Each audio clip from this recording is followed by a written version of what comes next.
Sahabat Lentera Sabda yang terkasih, kita jumpa lagi hari ini Rabu 2 April 2025, masa Prapaskah, pekan yang keempat. Renungan kita ambil dari Injil Yohanes bab 5 ayat 17 sampai dengan ayat 30. Yesus, sumber hidup. Sahabat Lentera Sabda yang terkasih, sebagai orang Katolik, tentu kita sudah memahami siapa Yesus bagi kita. Yesus adalah sungguh Allah, sungguh manusia.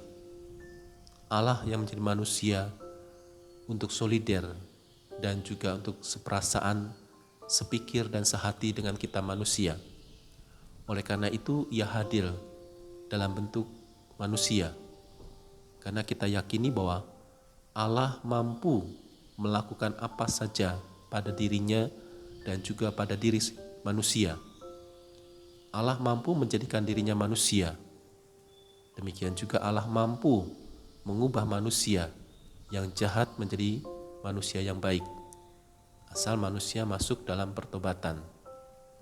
Sahabat Lentera Sabda yang terkasih, kalau kita mengakui bahwa Yesus adalah satu-satunya sumber kehidupan kita, maka niscaya kita tidak pernah punya pikiran untuk berpaling dari Yesus sebagai sang sumber hidup tadi. Kendati ada banyak pengaruh-pengaruh, ada banyak ajaran-ajaran sesat yang mempengaruhi kita, yang menegasi atau meruntuhkan kepercayaan kita terhadap Yesus sebagai sang sumber hidup. Nah, pertanyaannya adalah apakah kita sungguh mempunyai keteguhan iman atau tidak? Kalau kita mempunyai keteguhan iman, maka apapun yang kita dengar, apapun yang kita saksikan, kita hanya punya satu keputusan. Yesus adalah sumber hidup. Sahabat Lentera Sabda yang terkasih, seringkali banyak orang Katolik digoyahkan oleh ajaran-ajaran yang tidak mendasar, seakan-akan logis, rasional, masuk akal. Tetapi kalau kita telaah dan kita pelajari kembali, maka sebetulnya ajaran-ajaran itu merupakan kumpulan atau potongan-potongan ajaran-ajaran entah dari manapun disatukan sehingga seakan-akan menjadi ajaran yang benar. Ajaran yang memang harus dijalankan kita sebagai orang Katolik. Sebagai contoh yang paling konkret pada saat ini tentang puasa. Ya.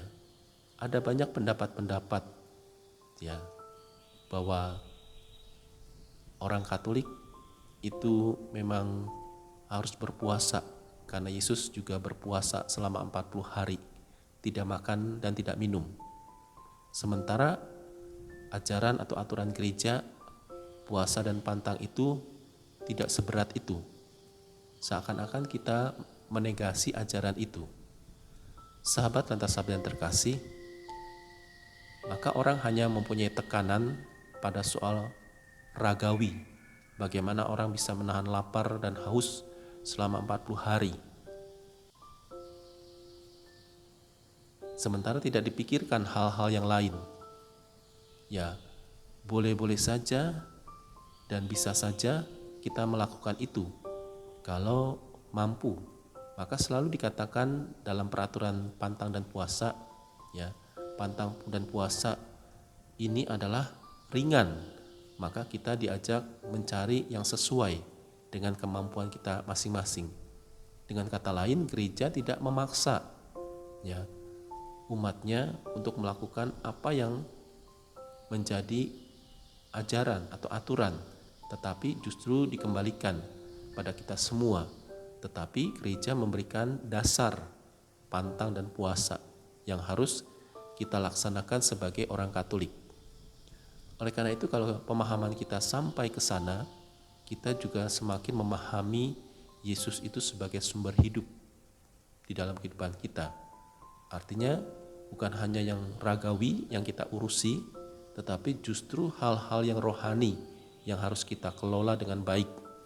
Relasi kita dengan Tuhan, bagaimana persembahan hidup kita nyatakan kurban kita kepada Allah, yang kita nyatakan, kita wujudkan dalam relasi kita dengan sesama.